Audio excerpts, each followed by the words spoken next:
Buen día, apreciados líderes. Les habla el profesor Alexander Fierre de Filosofía y en esta oportunidad tocaremos todo lo referente con la filosofía renacentista. Se denomina Renacimiento al movimiento cultural que surge en Europa del siglo XIV y que se muestra como característica esencial su admiración por la antigüedad greco-romana. Este entusiasmo que considera las culturas clásicas como la realización suprema de un ideal de perfección, se propone la limitación en todos los órdenes, lo que explica el calificativo de renacimiento, pues en verdad se trataba de un renacer, de un volver a dar vida a los ideales que habían inspirado a aquellos pueblos. El Renacimiento, desde luego, no fue una simple exhumación de las artes antiguas. El interés por el arte grecorromano fue una consecuencia. En principio, se aspiró a una renovación en todas las parcelas de la cultura humana, filosofía, ética, moral, ciencia, etc., encaminada a la hechura de un hombre que fuera comprendido y resumen de todas las perfecciones físicas e intelectuales. El hombre integral, el genio múltiple, en el que se concilian todas las ramas del saber en una actitud fecunda, fue la gran creación del Renacimiento que cristalizó en figuras que mantienen viva la admiración a través de los tiempos, como un Leonardo da Vinci, un Miguel Ángel, un Rafael. El principal descubrimiento del hombre renacentista será, sin duda alguna, el de sí mismo como ser humano. El hombre medieval creía en Dios y era sobre todo un hombre religioso. En cambio, el hombre renacentista, sin dejar de creer en Dios, va a adquirir conciencia de sí mismo como una criatura muy especial dentro de la naturaleza, dotado además de una enorme potencialidad. Esta idea lo llevó a plasmar la asombrosa obra artística y literaria que conocemos. De una concepción estática y pasiva del ser humano, se pasa a una concepción dinámica y activa. Como dicen Marsilio Ficino y su discípulo Giovanni Pico de la Mirandola, entre otros, el hombre se halla justo en el punto central donde se unen el mundo celeste y el mundo terrestre, el espíritu y la materia, de tal forma que puede optar por elevarse hacia lo superior mediante una vida moral cultivada y digna, o puede dejarse caer hacia lo inferior, acercándose al nivel de los animales y por lo tanto perdiendo su dignidad. Una de las doctrinas que se retomó durante el Renacimiento fue el epicureísmo. Esta doctrina fue desarrollada por Epicuro, que considera al placer como principio de la existencia del ser humano. De acuerdo con este filósofo griego, la búsqueda del bienestar de la mente y del cuerpo debe ser el objetivo de las personas. El origen etimológico de este término podemos establecer que está en el griego y que es fruto de la suma de componentes diferenciados. El nombre del citado filósofo Epicuro y el sufijo ismo, que se usa para indicar doctrina. Según el epicureísmo, los placeres deben ser tanto espirituales como físicos. Esta felicidad también se asocia a la ausencia de turbaciones y de dolor. De este modo, se alcanza un equilibrio entre cuerpo y mente que brinda paz.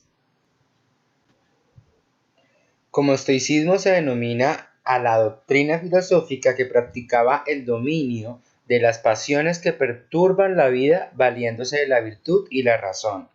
Como tal, su objeto era alcanzar la felicidad y la sabiduría prescindiendo de las comodidades, los bienes materiales y la fortuna. De allí que también designe cierta actitud moral relacionada con la fortaleza y ecuanimidad en el carácter.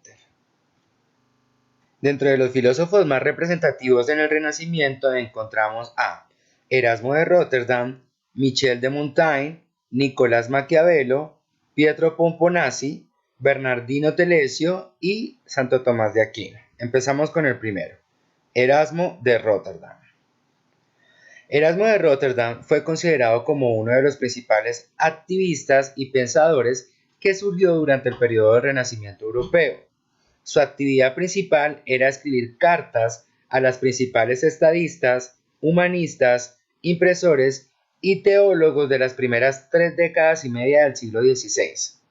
Erasmo fue un corresponsal infatigable, polémico, publicista, satírico, traductor, comentarista, editor y provocador de la cultura renacentista.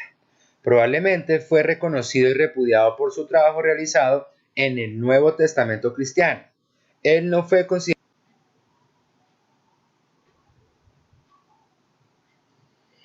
Michel de Montaigne. Montaigne constituye uno de los pensadores de mayor influencia de la historia. Sin embargo, se le ha considerado históricamente más como literato que como pensador propiamente dicho, quizá principalmente por atribuírsele a la invención del género ensayístico. Y es precisamente ese género, su método al fin y al cabo, el que nos da las pistas para rastrear su pensamiento. Ensayo, es decir, prototipo, intento, experimento, no hay mejor palabra para acercarse a la figura de Montaigne. Él no escribe un tratado o unos principios. Michel no sienta cátedra, no es detector de la verdad, no persigue certezas, pone en entredicho las verdades de su tiempo y el conocimiento como algo absoluto. Es escéptico. Pero escéptico no es negar, es dudar. La duda de Montaigne no persigue refutar ninguna tesis anterior a él, sino criticar el fácil dogmatismo que afecta a todos los aspectos de la cultura, como por ejemplo la ciencia, la filosofía, la política o la religión, y las consecuencias a las que ésta nos conduce, y de las que él es testigo en la Europa de su tiempo, como fanatismo y la guerra. Nicolás Maquiavelo. Nicolás Maquiavelo fue un político, escritor y filósofo del Renacimiento italiano que influyó de manera decisiva en el pensamiento occidental. Secretario de la República de Florencia, acometió numerosas misiones diplomáticas y reorganizó el ejército de Florencia. La caída de la República por obra de los Médicis lo apartó del poder, pero lo acercó a la literatura. Ese mismo año escribió su obra más representativa, El Príncipe, que no fue publicada hasta 1532, 5 años después de su muerte.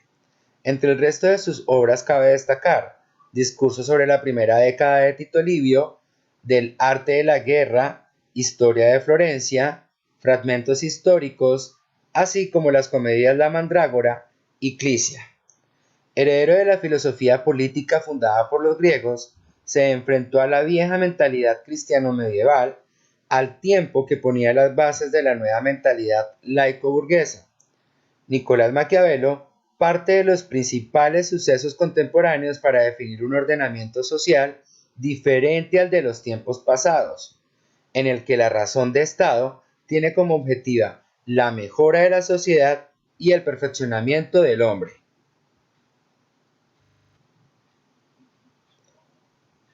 Pietro Pompanosi, filósofo italiano de la época del Renacimiento, desarrolló en un sentido materialista y antiescolástico las concepciones de Aristóteles. En su obra fundamental de la inmortalidad del alma, subrayando los elementos de sensualismo de la filosofía aristotélica, afirmaba que el alma, aunque constituye la forma del cuerpo, es mortal. Esto provocó la indignación de los clericalistas y el libro de Pompanosi fue condenado a la hoguera. Pompanosi negaba uno de los dogmas fundamentales de la religión, la inmortalidad del alma humana. Como teórico del humanismo, sostenía que la renuncia a dicha creencia corresponde precisamente a la auténtica naturaleza del hombre, pues el fin de la actividad humana no se encuentra en el mundo del más allá, sino en este, en el terrenal. También era partidario de la concepción de la doble verdad y de que la filosofía y la política se separen totalmente de la religión.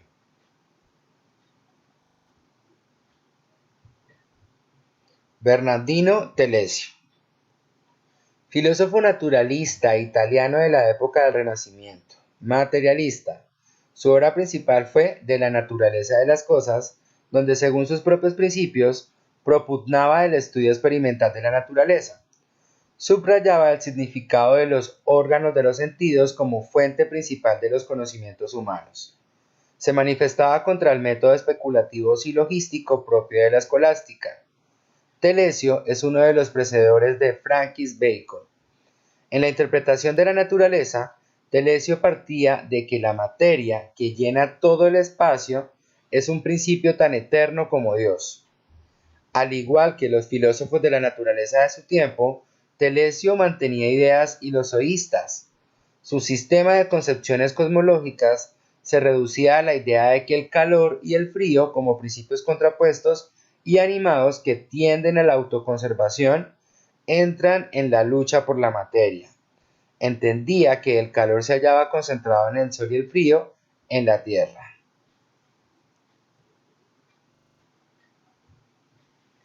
Tomás de Aquino. Tomás de Aquino es uno de los más eminentes e influyentes pensadores en la historia de la Iglesia Católica. Destaca por su capacidad para integrar y armonizar las variadas fuentes de la tradición intelectual que heredó y por la claridad, concisión y orden de su pensamiento y de sus obras escritas. Aunque por profesión fue un teólogo, Tomás escribió abundantemente sobre cuestiones filosóficas, haciendo sustanciales contribuciones en diversos campos, especialmente en filosofía del conocimiento, antropología filosófica, teoría de la acción, ética, teoría del derecho y sobre todo en metafísica.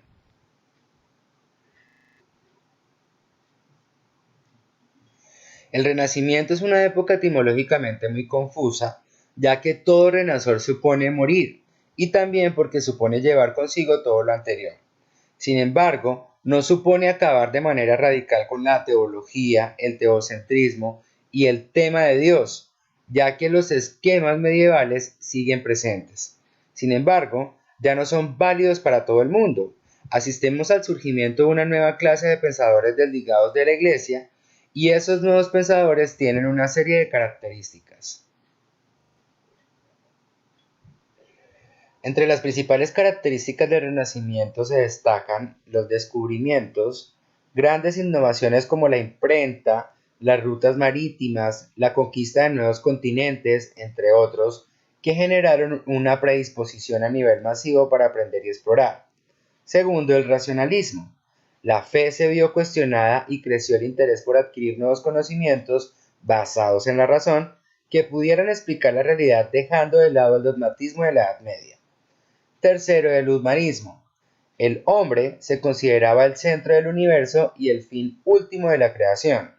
Dejó de lado el teocentrismo, en el que Dios era el centro de interés, aunque seguía creyendo en la deidad como la creadora del universo.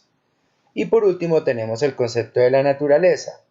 Los artistas evidenciaron un gran interés por la naturaleza y por la perfección en la que representaron el cuerpo humano, que fue un elemento utilizado de manera recurrente en la pintura y la escultura. El arte, como una de las creaciones humanas, resultó una actividad valorada y fue la principal disciplina por la cual se manifestó el movimiento renacentista, que basaba en la observación y el mundo según la razón y el conocimiento. Esto estaba mediado por la ruptura del argumento de la autoridad.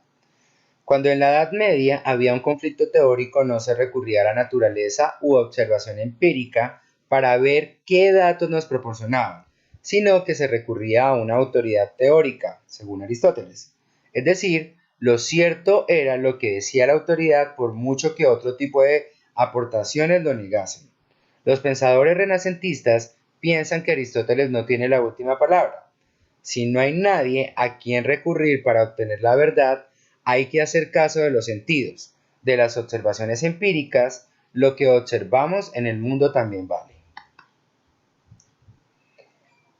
Otra de las características importantes son los puntos de vista de otros filósofos.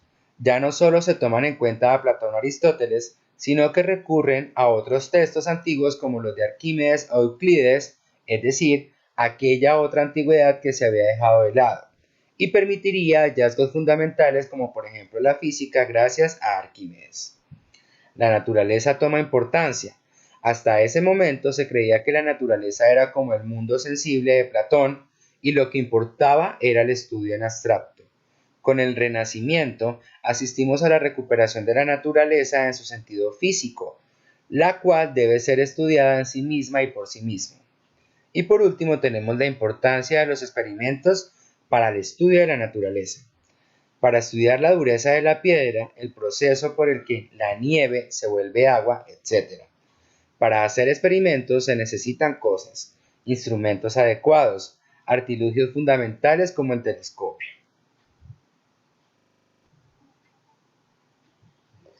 La época del Renacimiento permitió una reestructuración tanto del pensamiento como del comportamiento de los europeos que habían sufrido por los enfrentamientos del reinado francés.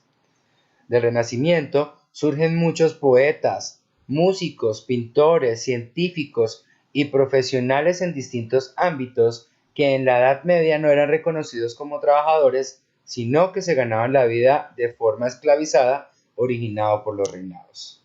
Hasta aquí llegamos, chicos, nos vemos en clase.